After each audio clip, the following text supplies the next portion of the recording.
तो hello and welcome दोस्तों। तो आज हम देखने वाले एक case study and welcome to BF finance group. तो इमेजिन करिए, अगर आप किसी हॉस्पिटल में चले गए और रियल डॉक्टर की जगह वहाँ एक एआई चैटबॉट है और आपको वो प्रिस्क्रिप्शन दे रहा है और उसकी प्रिस्क्रिप्शंस किसी ने अप्रूव नहीं की, वो डायरेक्टली आप यूज़ कर रहे हैं। तो आपको क्या लगता है, ये होना चाहिए? तो इस पे ये एक केस स्टडी है जिसमें अफ्रीकन हेल्थ केयर में एआई डायरेक्टली इंक्लूड किया गया है और लोग कह रहे हैं भाई ये रिस्की भी है। अफ्रीका की कुछ कंपनी है वो ये कह रही है और एक्सपर्ट भी ये कह रहे हैं कि ये हेल्थ केयर में माल प्रैक्टिस के लिए यूज़ हो रहा है। और ये ऐसा कुछ ज़्यादा रिस्की नहीं बोल सकते बाकी इंडस्ट्री में सिवाय हेल्थ केयर के, क्योंकि ऐसे लाखों ज़िंदगी बच भी सकती है और उसमें ज़्यादा रिस्क भी आ सकता है। ये हेल्थ केयर में एक फ्यूचर में एक एडवांटेज बोल सकते हैं, पर एज अ असिस्ट करने के लिए, डॉक्टर्स को रियली असिस्ट करने के लिए डायरेक्टली उनको चेंज नहीं करना चाहिए। तो मेन स्टोरी क्या है? साउथ अफ्रीका में बहुत सारे ऐसे देश है ना, उस जिसमें डॉक्टर्स की कमी है और स्पेशलिस्ट लोग भी और भी कमी है।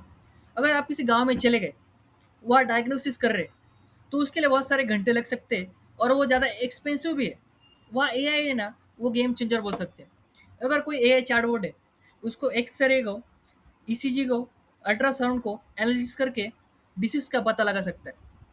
कुछ एआई चैटबॉट्स इतने एडवांस है, अगर किसी ने एक्सरे और पेशेंट का हिस्टोरिक डाटा बता दिया, तो वो डिसीज का पता लगा सकते हैं और उसे क्योर भी कर सकते हैं।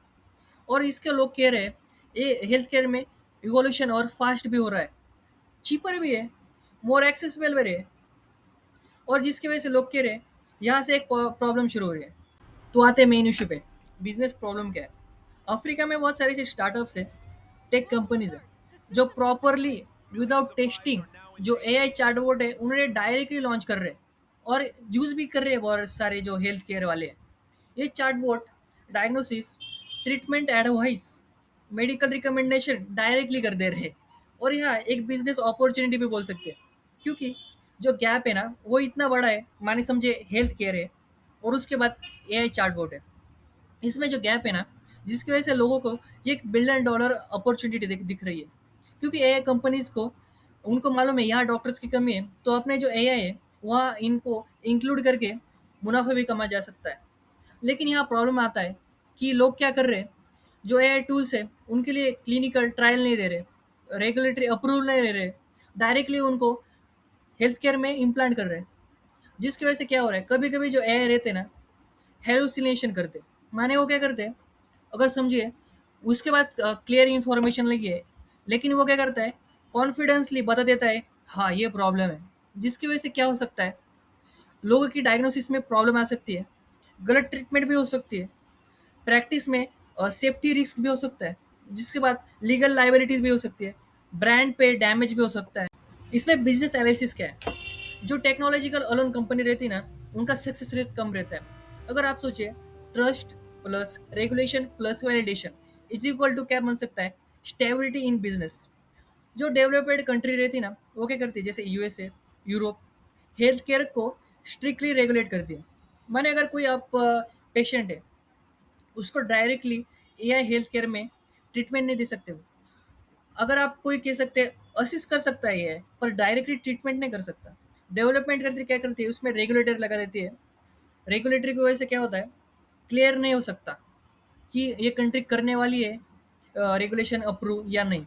जिसकी वजह से जो कंपनीज ना, उसके मार्केट में रेस और भी बढ़ जाती है, जिसकी वजह से शॉर्ट टर्म ग्रोथ रिस्क आ जाता है इसमें, लॉन्ग टर्म में ट्रस्ट बढ़ता है और कॉस्ट भी रिड्यूस। तो जानते हैं इसका सोल्यूशन क्या है, की वे क्या है इसमें। एक्सपर्ट कहते हैं एआई को डॉक्टर को डायरेक्टली रिप्लेस नहीं करना चाहिए, एआई को डायरेक्ट डॉक्टर को असिस्ट करना चाहिए, जिसकी वजह से रिस्क भी रिड्यूस होता है।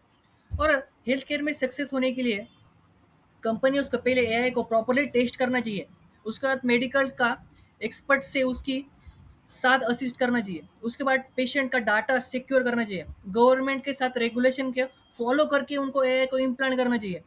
क्योंकि हेल्थ केयर में कोई प्रोडक्ट फेलियर हो गया तो बिजनेस का लॉस नहीं होता, जिसकी वजह से पूरा जो इंसान का जान का भी लॉस हो सकता है।